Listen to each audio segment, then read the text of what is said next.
The beauty of social work is that it is such a meandering path, isn't it? And I don't mean that from the concept of being unstructured, but just that when you see something that really lights you up, there is the potential to niche into that. That was one of the attractions, was being able to move laterally.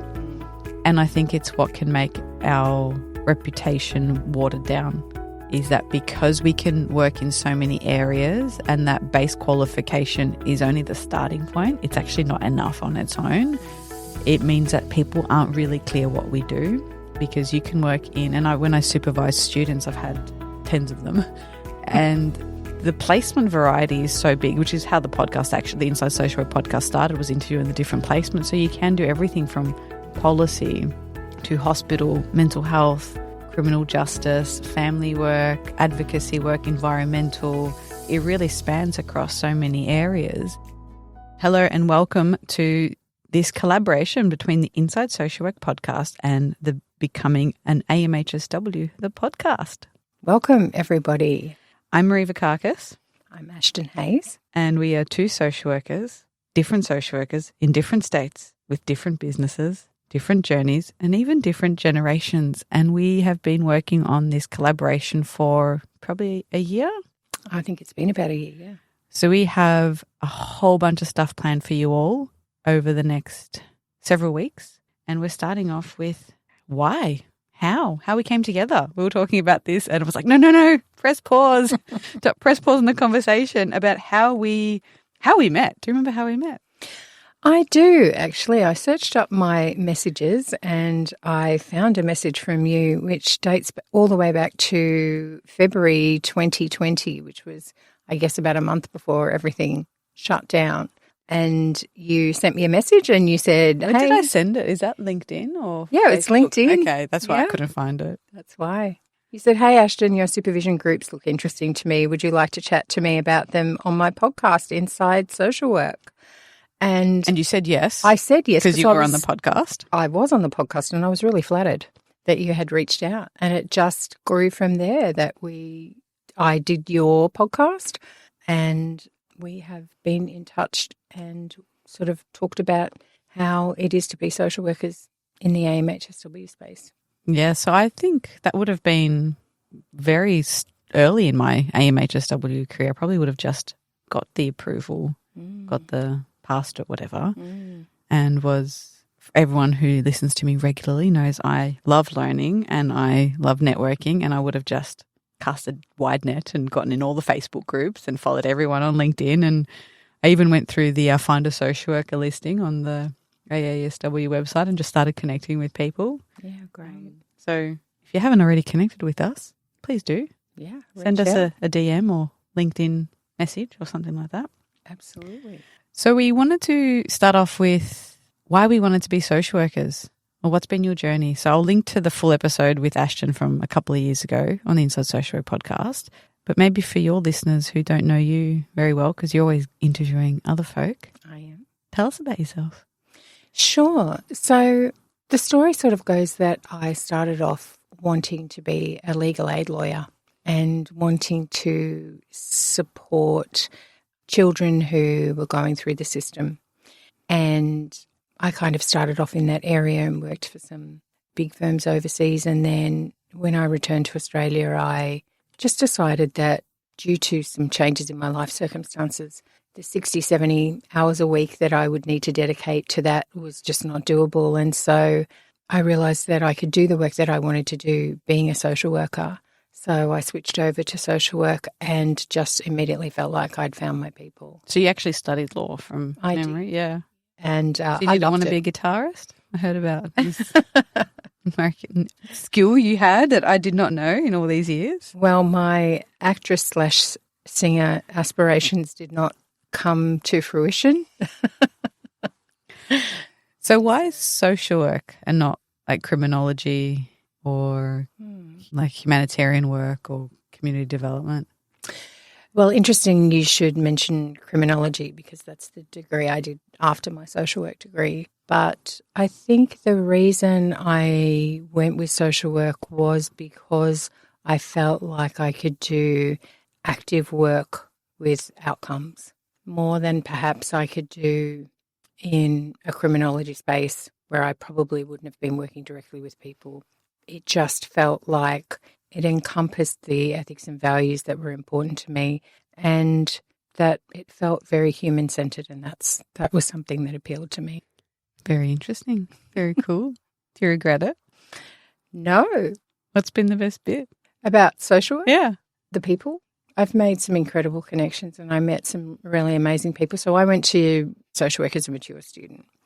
And so that was very anxiety inducing because I worried that, people would think, oh, who's this old bird? But in actual fact, I wish I was still that age now. And I was lucky to meet a huge variety of people. And that's what we do in social work, isn't it? We meet huge varieties of people. You mean me, right? This is the highlight. Took how many decades to find me in 2020, February of 2020? Yes, I 100% mean you. Thank you. Thank you. So, that's pretty much how it went, and I loved it and felt like it was the right thing for me. Very cool. Very interesting. Don't know what the world of social work would be without you. So used to your face being out there and advocating for social workers and AMHSWs as well. Yeah, I feel like sometimes that's an uncomfortable side of it, but I do think that if we want to connect with people, particularly in this sort of post-pandemic, if I'm allowed to call it post space, that's really what keeps us connected more so than previously. And then from general social work, what led to the more sort of individual mental health space? So being an AMHSW then focuses less on macro and more micro in a way. So coming from legal, criminology, bigger picture stuff. Yeah. What interested you about that therapy space? I think that fairly early on in my career, I was given the opportunity to do some training around being trauma-informed. And at that time, it just wasn't a phrase or a concept that was used at the same levels as it is now. And that training really ignited my passion for being trauma-informed in all of the work that we did. And I could see spaces in my workplace back then, and I could see just generally how adapting to that way of working, not only with clients, but with colleagues and, eventually as I moved into management with my team, was just a much better way of working, and it was a way of creating safety amongst all of the layers of people and systems that we work through. I think that essentially what happened was I was running a big child protection team in Southwest Sydney, which I loved. A lot of those people I'm still in contact with. I was really lucky to have that opportunity. But I realised that as I progressed through my career, I was moving more and more away from direct practice, and that wasn't really suiting me. And so, inspired by one of the women that I worked with, I decided to look at going into direct therapy. Now, that obviously was a process. It involved leaving my job that I loved and working in a direct practice job. But basically what it did was it got me back in touch with people directly, and I did a lot of early intervention work back then, and it just was about being able to support people through some pretty traumatic experiences, and that was really important to me. And here we are. Here we are, now supporting other people to do the same thing. But we'll talk a bit about that in another episode. Yeah. So what about you? I studied psychology at high school, and I just thought it was interesting. I could have easily have I liked health and biology. I liked science that felt practical, like things I could touch and feel. So anything around like physics and chemistry, I was like, no, that's over my head. And I changed schools in year 11, so I don't know if I just missed the careers counsellor meetings or we didn't have one. I wasn't sure. But I had no idea what to do. So I was like, I like psychology. I'll apply for a Bachelor of Psychology. And I did that. I was doing psychology and a Diploma of Modern Languages. So after high school, I took a gap year and I went and taught English in Ecuador. So at 18, I did a teaching English certificate, a TEFL course. And there was back then, in the early 2000s, there was like a pin board with like ads for jobs. And I was like, which country speaks a language I want to learn? I was like, Ecuador, that's in South America. That's cool. I've learned about the Galapagos Islands from my really nice biology teacher. And so I picked up the flyer, applied for a job in Ecuador, got it, and went there. Wow. So I just went straight there. I did a bit of traveling first, visited some family in Greece, and then came back and thought, well, I'll add Spanish to my degree. So I expanded that to do a Bachelor of Psychology and a Diploma of Modern Languages. I was doing Greek and Spanish across so many campuses. I was doing my degree was at one uni, and then the Diploma of Modern Languages was done somewhere else, but then they didn't offer both languages. So I was enrolled at like 3 different unis to do all these different subjects. So it was a real nightmare. And then I consolidated it all to one uni, and then I dropped the diploma because I was like, well, I don't want to be a translator. I learn best in real life situations and talking. So I was still very interested in languages, and I did an exchange to Mexico while I was at school as well. So I did a semester of my studies, my psychology studies there, and criminology was my other subject. So I really liked the conceptualization of human behavior and how that interacts with space. And then I finished, by then it was a Bachelor of Arts because that's how the only way I could consolidate, and I wasn't qualified in anything. Right. I didn't know. It was like, study psychology, become a psychologist, but no, that wasn't the case. And I didn't like research. I mean, I was okay at statistics. I thought, well, the idea of a honours was not really appealing. I probably didn't have the grades to get into something that competitive because I didn't know that was something I wanted to do, so I didn't work that hard. Sometimes it was just like rock up to pass.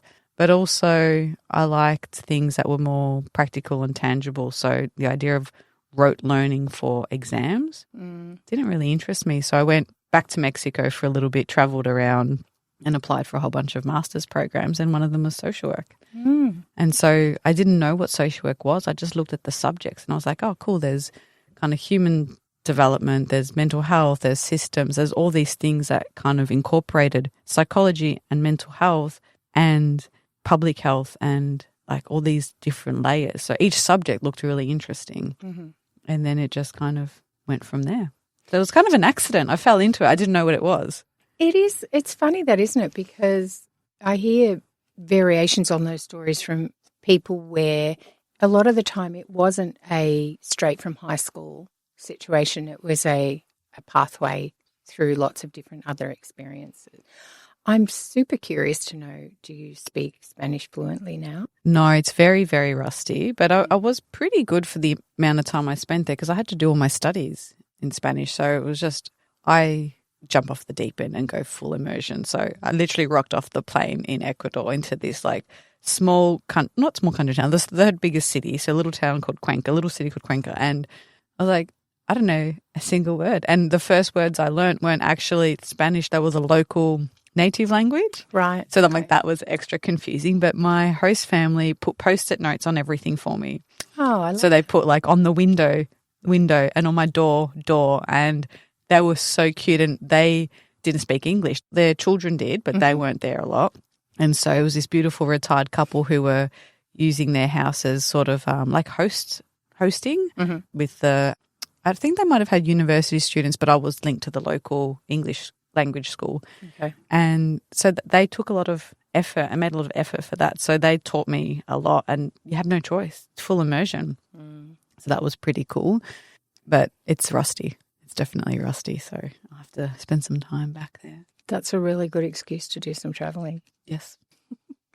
And so I guess when you'd done your travel and then you'd completed your master's, how did you go from that to being an AMHSW? I tended to follow what I was interested in. So in my master's program, we had one guest lecture from, it was I don't know if he's still the CEO, so former or current, I'm not sure, but founder of Winteringham. Have you heard of Winteringham? It's a homelessness service here in Melbourne. And they worked with people who were in the aged care system but had been homeless, and so were able to navigate different funding requirements to get them to access the aged care system because of their lives being homeless. The health conditions that were present meant they were qualified for aged care. And he just was a really interesting speaker, and he talked about that you spend the best hours of your day, the best days of the week, for the best years of your life at work. Yeah. How do we make work a really enjoyable place? I was like, oh, he sounds really cool. So I went and got a job there at the lowest entry level. It was like a disability recreation coordinator, like something just recreation based, and then worked my way through the different roles there into case management. And that was in Geelong. So I was traveling an hour each way, but I just wanted to stay in that organisation. And then I negotiated with them to do an honours thesis. Okay. So I did a project with them on how to support the staff when they're working with challenging behaviours or behaviours of concern from residents who had alcohol-related brain injuries. So I got to learn about the psychology of that, the mental health aspects, the behavioural interventions, but because the ethics approval to actually work with the participants was so hard, I went for working with the staff. So that formed part of a bigger project, which was pretty cool. And then I loved the work, but I was like, I want to intervene a little bit earlier. Yeah. I really liked supporting that cohort. I did a lot of really interesting work around, like I learned about hoarding and substance use and like even exercise, like how to motivate residents in those facilities to exercise. And we did shopping trips and really about bringing joy and laughter and dignity of risk into the day-to-day stuff. But I wanted to go earlier. So I got a job in mental health case management for a service that worked with like 16 to just before the aged care system. And then from there, again, I was like, I really like this, but I think we can intervene earlier. So I took on the youth portfolio, which we only got people from 16. So it's not like it was very young. And then I was like, I want even younger. So I got into working in schools. And then this is where it all changed. I was like, I love this. All right, I get it. Went and studied a graduate diploma of youth and adolescent mental health because I love learning. And that's just my answer to so many things is just go learn about it. I was sitting there with young people. Cool, I get this. I've got my degree. I know how to work with young people, but they come with parents. Yes. And I don't know what to do with parents. Like, here's a brochure. Here's like a fact sheet I printed out from Headspace. And so I went back and studied family therapy. And that's now what I love doing. So I work with the family. Through that, I did couples therapy. So now I'm on the certification track for Gottman couples therapy. I have the Masters of Family Therapy. And that's sort of where it, over that time, moved into the AMHSW. So I was able to do that one-on-one work, bring in the system. Yeah. And then I use the podcast as my way to stay connected with the broader social work industry, I guess, field of study, meet other people, share their stories. That's my way of giving back. And I only recently resigned from the position, but I used to coordinate for several years the local mental health professionals network. Oh, right. And so I'm still able to do some macro stuff, but the day-to-day bit is the therapy. So that's nice and interesting and juicy. It is, yeah. And I think that the beauty of social work is that it is such a meandering path, isn't it? And I don't mean that from the concept of being unstructured, but just that when you see something that really lights you up, there is the potential to niche into that. I think it's true, and I liked that was one of the attractions was being able to move laterally. And I think it's what can make our reputation watered down is that because we can work in so many areas and that base qualification is only the starting point, it's actually not enough on its own. It means that people aren't really clear what we do because you can work in, and when I supervise students, I've had tens of them, and the placement variety is so big, which is how the podcast, actually, the Inside Social Work podcast started, was interviewing the different placements. So you can do everything from policy to hospital, mental health, criminal justice, family work, advocacy work, environmental. It really spans across so many areas.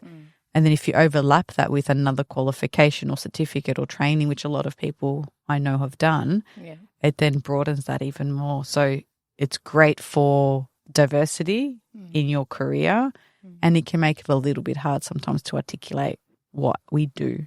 Do you find that? I absolutely find that. And it's funny, I remember at university, one of the lecturers had a question about how would you describe social work or what is it about social work? And I remember a discussion we had about you can't, as a rule, you don't just hang a shingle that says social worker and people come and see you and go, oh, there's a social worker, I must pop in. But if someone sees psychologist or if someone sees OT or if someone sees physio or whatever, it's quite clear about what is being offered. And so I think the advocacy and identification of this area of specialisation in which people work is a really important part of sharing about the extraordinary breadth of social work, but also the fact that we do actually tend to train in more and more. We don't sort of tend to stop once our degree is done. Yeah, and we'll do a whole episode on the difference between what we do and psychology. Yeah. But even that, there's so many misunderstandings. Yeah, like absolutely. I did not do a single mental health subject in my psychology degree. So the half of the qualification has got nothing to do with mental health. Yeah. It's learning, cognition, how we smell, taste, feel, how we perceive our environment, human behaviour. It had nothing to do with mental health, and yet it's synonymous with mental health support. It is, So that's my journey, and that's, I guess, how I became a social worker. Yeah, fantastic. All right, folks, so stay tuned for the next episode where we're going to talk about what we're doing now. So we've shared a little bit about our journeys, and coming up next will be what we're working on now, who we work with, and how we do it.